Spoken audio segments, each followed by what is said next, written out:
Bonsoir amis de l'horreur et bienvenue dans Cinéma Interdit, votre émission qui s'attarde sur les films inconnus chez nous, interdits, bannis ou jamais distribués pour des raisons diverses et variées. Et pour cette première vidéo de l'année, il me fallait frapper fort, transformer ce rendez-vous en grande occasion. Et ça tombe bien, vu que je projette au Club de l'Étoile à Paris le vendredi 12 janvier et au Quai 22 à Namur le samedi 20 janvier, mon documentaire Takashi Miike, le Vie-Empereur, consacré à la carrière, à l'œuvre du cinéaste. Un projet dont je vous parle depuis plus de 2 ans maintenant et qui a enfin abouti. Billetterie en description, s'il vous plaît, venez nombreux, venez communier avec moi autour du cinéma fou. Bref, il fallait absolument que je marque le coup en ouvrant cette année avec une vidéo consacrée à un film du réalisateur. Et ça tombe bien, car il y a un film qui correspond parfaitement à l'esprit de mon émission, et sur lequel je devais grandement m'attarder durant mon documentaire. J'ai dû malheureusement écarter cette idée, faute de temps, le bonhomme a quand même réalisé plus de 120 films, c'est pas vraiment possible de s'attarder sur chacun d'entre eux, j'ai dû choisir d'autres angles, mais ici, dans le cinéma interdit, j'ai le temps. Et je vais vous embarquer dans un monde où les tabous se font défoncer un par un, où l'humour noir et le glauque s'emparent de vous dès les premières secondes, et qui a beaucoup fait parler de lui lors de sa sortie. Je vous emmène dans l'univers de la famille la plus sordide et la plus dysfonctionnelle de l'histoire du cinéma, rien que ça. C'est parti pour Visitor Q. Générique.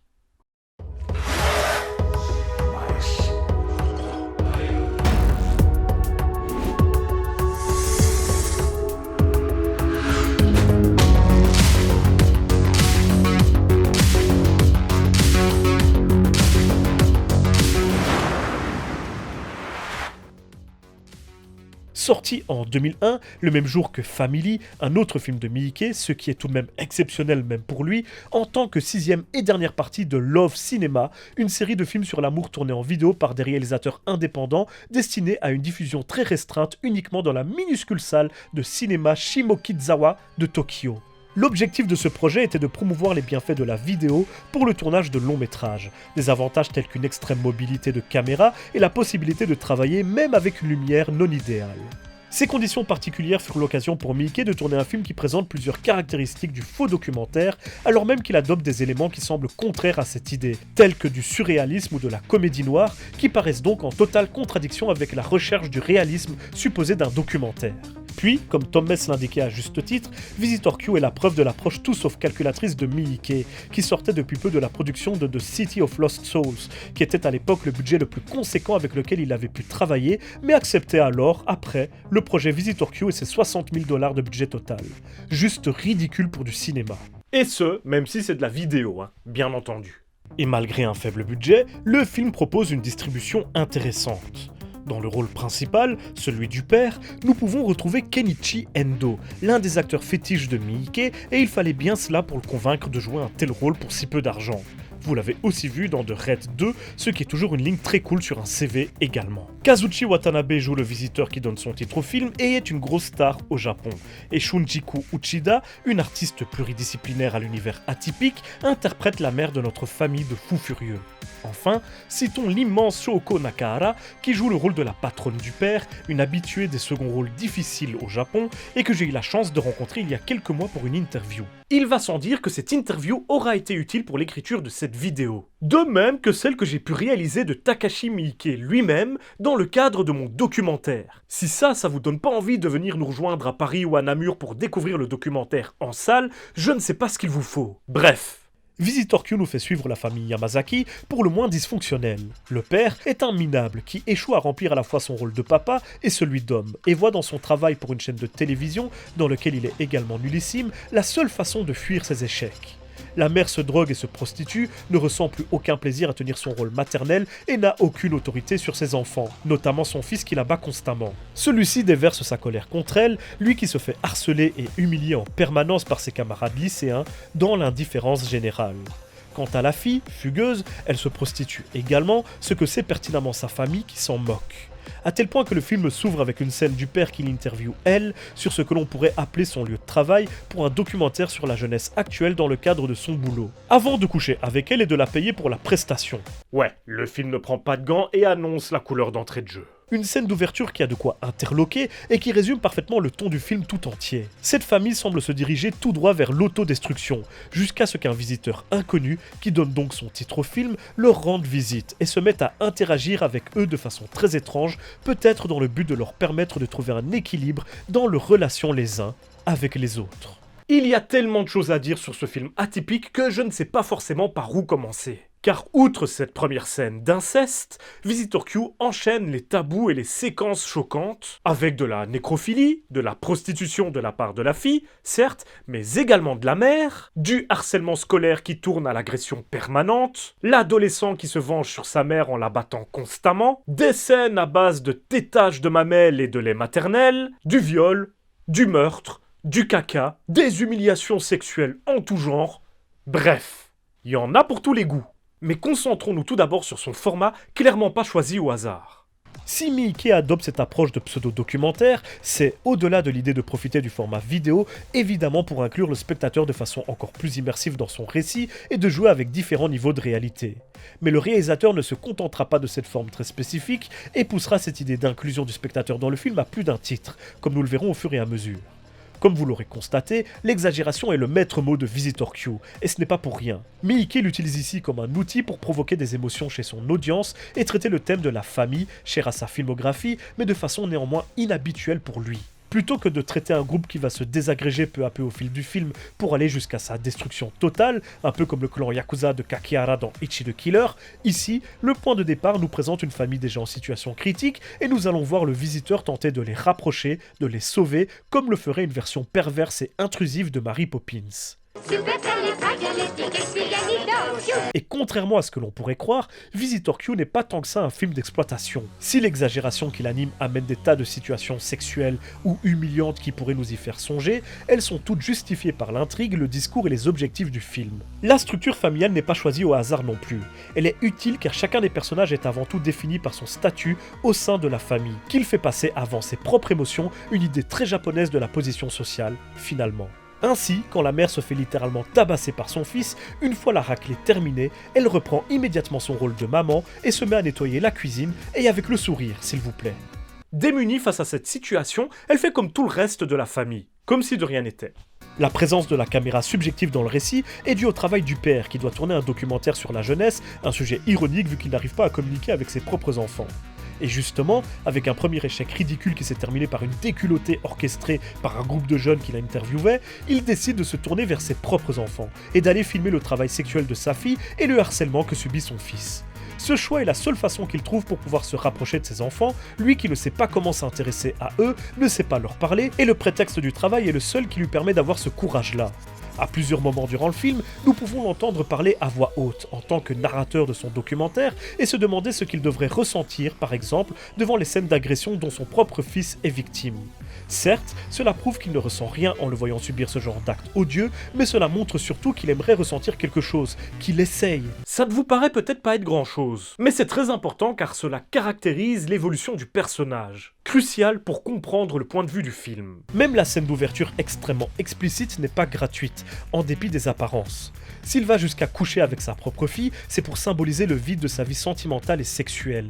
S'il se fait ensuite humilier par elle à cause de la taille de son sexe et de son éjaculation précoce, c'est pour nous mettre en avant son échec en tant qu'homme. Dans la filmographie de Miike, avoir un petit sexe est un symbole de masculinité ratée, et s'il l'utilise parfois pour ensuite montrer une évolution, comme dans Full Metal Yakuza, où le personnage va se voir greffer un membre beaucoup plus imposant par la suite, et ainsi devenir un véritable homme plus puissant, comme dans la vraie vie quoi.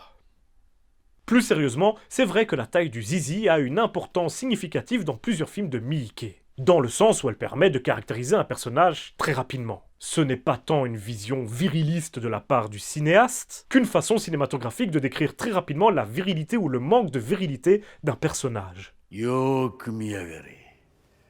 Jiman no Star Cobra. Dans Visitor Q, cela sert à caractériser le personnage du père. C'est un minable complet. Son éjaculation marque également le moment où il est le plus vulnérable, où il laisse enfin ses émotions prendre le dessus. Il regrette ce qui vient de se passer et en comprend le caractère interdit. Mais dès que sa fille se met à se moquer de lui, il reprend son masque professionnel neutre et se remet à poser des questions. Le travail est donc bien le bouclier qu'il utilise pour éviter d'être lui-même et de faire face à ses problèmes personnels et familiaux qui lui permet d'être quelqu'un d'autre. Même le fait que ce moment intime et transgressif soit filmé est utile, puisque c'est une façon de nous démontrer l'incompétence de ce personnage, jusque dans son travail, incapable d'avoir la présence d'esprit d'arrêter la caméra pendant qu'il se livre à des actes immoraux. Ce moment trouvera un écho lorsque la mère, à son tour, se prostituera, puisque la caméra, extra-diégétique cette fois, sera cependant positionnée de la même façon, dans un coin de la pièce, et nous rappellera donc cette scène d'introduction filmée par le père. Le résultat est sans appel. Le spectateur est invité à observer la scène, à y participer par le film lui-même. Il en devient alors en quelque sorte le visiteur. Lors de plusieurs scènes, la caméra intradiégétique du père devient un outil qui permet au spectateur de voir le monde à travers ses yeux, et une façon pour lui de s'intéresser enfin à ce qui se passe dans sa famille. Par exemple, il utilise le zoom de son appareil pour faire des gros plans sur son fils, alors que dans la vraie vie, il ne se permettrait jamais une telle proximité. Son travail, et par extension la caméra qui est son outil professionnel, devient une excuse pour pouvoir se rapprocher d'eux. Et Miike utilise les propriétés de l'appareil pour symboliser cet état d'esprit, autant que pour inviter toujours plus facilement le spectateur à prendre part aux événements que vivent les membres de la famille. Mais j'insiste sur le mot « visiteur ». Car Miike ne cherche pas forcément à faire de nous des voyeurs, contrairement à d'autres cinéastes qui employaient pourtant le même genre de procédé. L'intrus est finalement un élément extérieur qui s'invite dans cette histoire par le biais d'une pierre qu'il lance sur le père, avant de le ramener chez lui, soi-disant pour l'aider. Il va en fait s'incruster au sein de cette famille pas comme les autres, ce qui va donner un tas de scènes aussi fortes que folles. Le but de ce visiteur est d'apporter du bonheur au milieu de la folie de nos protagonistes, pas de les transformer ou de les juger. À aucun moment, Miike ne condamne les actes de ses personnages, même s'il est clair que ce sont des bêtes de foire, des phénomènes extraordinaires. Nous suivons leurs déboires et le visiteur veut juste les aider à trouver le bonheur, notamment en renforçant leurs liens les uns avec les autres, en leur permettant de retrouver leur unité de famille. Le film n'est donc à aucun moment une critique sociale ou de la société japonaise, malgré la présence de tout un tas d'éléments réalistes qui permettraient d'y faire penser, vu qu'il ne présente aucun jugement moral. Le but du visiteur est donc simplement d'aider les membres de la famille à se rendre compte des émotions qu'ils retiennent depuis maintenant trop longtemps. Il va par exemple aider la mère à se réapproprier sa féminité ainsi que le sentiment de maternité. Dans une scène qui a déchaîné les passions, en bien ou en mal, il va se mettre à lui palper les seins, jusqu'à ce que cela lui donne un certain plaisir et que du lait en sorte, pour venir notamment inonder des photos de sa fille toujours en fugue. Vous comprenez sans doute pourquoi cette scène a déchaîné les passions. Évidemment, cette scène n'a rien de gratuit, malgré une certaine folie visuelle et morale qui ont occulté ses véritables fonctions à de nombreux critiques et spectateurs. Lorsque le visiteur se met à toucher Keiko, la mère, cela n'a rien de sexuel. En posant les mains sur ses seins, c'est à la recherche de maternité qu'il s'aventure. Et si du lait finit par surgir, c'est que la mère reprend le contrôle de cette maternité, et c'est également la raison pour laquelle ce lait se déverse sur des photos de sa fille. Son instinct revient. Si elle se met à avoir du plaisir lorsque l'intrus la touche, c'est parce qu'elle se remémore une sensation, un plaisir et un désir qu'elle a trop longtemps gardé enfoui. Tout cela aura déjà des conséquences positives et marquantes sur le reste de la famille, puisque dès lors, la mère se remet à exercer son rôle avec plaisir et amour. Le repas qu'elle concocte par la suite est sans commune mesure avec ceux qu'elle préparait auparavant. Et lorsque son fils tente de nouveau de s'en prendre à elle, sa réaction se fait désormais immédiate et cinglante. Elle redevient mère, symbole d'autorité, et se défend enfin face à son gamin. Le lait maternel va continuer à avoir une importance symbolique capitale, puisque Keiko va réussir à en déverser toute seule un petit peu partout, et que le film va prendre un malin plaisir à proposer des scènes folles à ce propos, signe qu'elle va de mieux en mieux et redevient peu à peu à la fois une mère et une femme. Chaque élément de Visitor Q est donc lourd de sens, et comprendre pourquoi Miike a choisi de les mettre en avant permet de comprendre où est-ce qu'il souhaite nous emmener, ce qu'il cherche à nous dire. Le père est un cas plus épineux. Alors que le visiteur lui fait croire qu'il veut l'aider dans son documentaire sur le harcèlement de son fils, il invite sa patronne à participer également. Elle va devenir un symbole de sa masculinité atrophiée, mais également de sa nullité professionnelle, vu qu'elle est sa supérieure hiérarchique et va alors s'en prendre à elle. Dans sa rage, il va la tuer accidentellement. Et alors qu'il a ramené son corps chez lui dans le but de dissimuler son crime, il va se retrouver pris d'un désir pour elle et va violer son cadavre. Encore une fois, l'idée n'est pas simplement de proposer une scène racoleuse particulièrement perverse et malsaine, mais est lourde de sens pour le personnage, qui se réapproprie peu à peu son désir sexuel. Ce sentiment explique également en partie la scène d'ouverture et la partie de jambes en l'air avec sa fille. Il n'assume ni ne contrôle ce désir qu'il cherche avant tout à refréner depuis trop longtemps. Pourtant, cet instant de nécrophilie va lui rappeler à quel point il est un homme raté. Alors qu'il est persuadé de faire mouiller le cadavre de sa bosse grâce à ses performances, qu'il est au sommet de sa confiance en lui, pour reprendre les mots de Tom Mess, il va se rendre compte que le corps a juste déversé quelques déjections. C'est encore une insulte à sa masculinité. Et Shoko Nakahara m'a d'ailleurs expliqué que si le rôle était effectivement difficile, assez humiliant et dégradant dans l'idée, Miike et sa toute petite équipe se sont montrés très prévenants. Et ça n'a en rien été une mauvaise expérience pour elle, selon ses propres mots. Si ça peut vous rassurer. Pire encore, il se retrouvera coincé en elle à cause de la rigidité cadavérique. Mais de cette aventure naîtra la renaissance de son couple, puisque c'est son épouse qui viendra l'aider et qu'il se rendra compte, pour la première fois depuis la naissance de ses enfants, qu'elle est désirable et qu'il la trouve charmante. Depuis qu'il est devenu père, il avait fait complètement disparaître ses envies d'homme. Cette succession de scènes a priori racoleuses a donc des fonctions de caractérisation de personnages importantes, et le rôle du visiteur là-dedans aura été de tenir la caméra tout du long et donc de libérer le père de cette barrière professionnelle qu'il se mettait à lui-même. Le couple se réunira définitivement juste après, alors que tous les deux uniront leurs forces pour s'en prendre aux harceleurs de leur fils. Pour la première fois, ils réalisent quelque chose ensemble et prennent leur rôle de parents au sérieux en protégeant enfin leur enfant. Ils assassineront alors ses agresseurs, ce qui lui permettra d'enfin apaiser sa colère permanente, lui qui reproduisait leur comportement chez lui à la maison. Il pourra lui aussi porter à nouveau son rôle de fils de façon plus ou moins normale, enfin normale pour l'univers de Visitor Q, et notre visiteur le retrouvera la face en plein dans le lait maternel, encore une façon symbolique de montrer que tout le monde reprend sa place dans la famille, et qu'il est à nouveau couvé par ses parents. Le visiteur quitte alors la maison et retrouve Mickey, qui lui propose une réduction pour ses services. Comme il l'a fait pour le père plus tôt, il lui balancera une pierre dans la figure, ce qui marquera également son retour dans la famille, et donnera cette scène aussi étrange et choquante que magnifique, durant laquelle elle retrouve son père en train de téter les seins de sa mère, avant de les rejoindre et de l'imiter.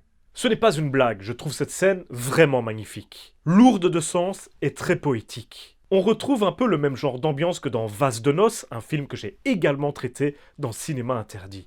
Quelle coïncidence! Le symbole de la réunification familiale est ici clair, mais on peut également déduire de cette scène que la mère est devenue le chef de famille, que le père s'est résigné. Il n'est pas devenu un mâle alpha, un vrai mec au cours du film. C'est toujours un homme à la masculinité fragile, voire inepte, mais il l'a accepté, et son bonheur découle de cette acceptation. Quant au fils, s'il n'est pas présent dans la scène, Tom Mess y voit quelque chose d'assez parlant. C'est tout simplement qu'il est parti de la maison. Vu qu'il a quitté les lieux, sa sœur pouvait revenir. Et si elle était partie en tant que fugueuse, lui est parti en homme, pour vivre sa vie. Chaque membre de la famille a repris le contrôle de son statut, de sa fonction, et est enfin en accord avec ses émotions. Ils ont trouvé le bonheur. Le point fort de Visitor Q n'est pas son caractère offensant ou choquant, même si clairement il l'est, comme une version impertinente de Théorème de Pasolini. Non, c'est la façon dont Miike inclut le spectateur dans son récit sans pour autant chercher à lui dicter un message ou le positionner en tant que voyeur ou complice. Nous sommes invités en tant qu'observateurs à suivre cette histoire folle avec des plans qui nous donnent l'impression d'assister aux événements en étant nous-mêmes dans la maison avec les protagonistes, de les regarder au coin des couloirs ou des pièces. L'aspect amateur de la vidéo renforce évidemment ce point, puisqu'il nous fait oublier que nous assistons à un film, à une fiction, et se rapproche de la forme de document comme l'émission Striptease, pour ne citer qu'elle. Dans le même sens, le fait que les personnages parlent directement à la caméra à plusieurs reprises nous inclut forcément, comme si les protagonistes brisaient en permanence le quatrième mur, alors qu'en fait il n'en est rien, vu que la caméra est inhérente à l'intrigue. Enfin, et c'est peut-être le plus important, l'usage de cartons-titres dans le film vient directement interpeller le spectateur, surtout qu'il se présente en général sous la forme de questions. Le public peut formuler ses propres réponses dans sa tête et est donc inclus un peu plus formellement dans la suite de l'histoire. Si on combine cette volonté d'inviter le spectateur à être un véritable observateur de Visitor Q à toutes ses provocations vulgaires et ses scènes chocs, on obtient une œuvre déconcertante, encore plus prompte à offenser une audience peu habituée à ce type de spectacle. En somme, Visitor Q était encore une façon pour Miike de jouer avec la forme et le fond du médium cinématographique pour questionner le spectateur sur son rapport aux images. Exactement ce qu'il fera quelques mois plus tard avec encore plus de maestra et d'imagination pour Ichi the Killer. Pour en savoir plus, je vous invite une fois de plus à venir voir mon documentaire Takashi Miike, le Vie-Empereur, au Club de l'Étoile à Paris le vendredi 12 janvier 2024 ou au Quai 22 à Namur en Belgique le 20 janvier 2024. Et en plus, à Namur, on passera également le film First Love, le dernier Yakuza de Miike. Je présenterai bien sûr les 2 projections qui seront suivies d'une petite séance de questions-réponses. Ça me ferait vraiment plaisir de vous y voir car je sors de ma zone de confort pour vous présenter un projet hyper important, que je vous tease depuis quand même maintenant assez longtemps, et je suis pas forcément hyper à l'aise, donc s'il vous plaît, si vous avez l'occasion de venir, si vous pouvez vous déplacer pour venir donner un peu de force, n'hésitez surtout pas.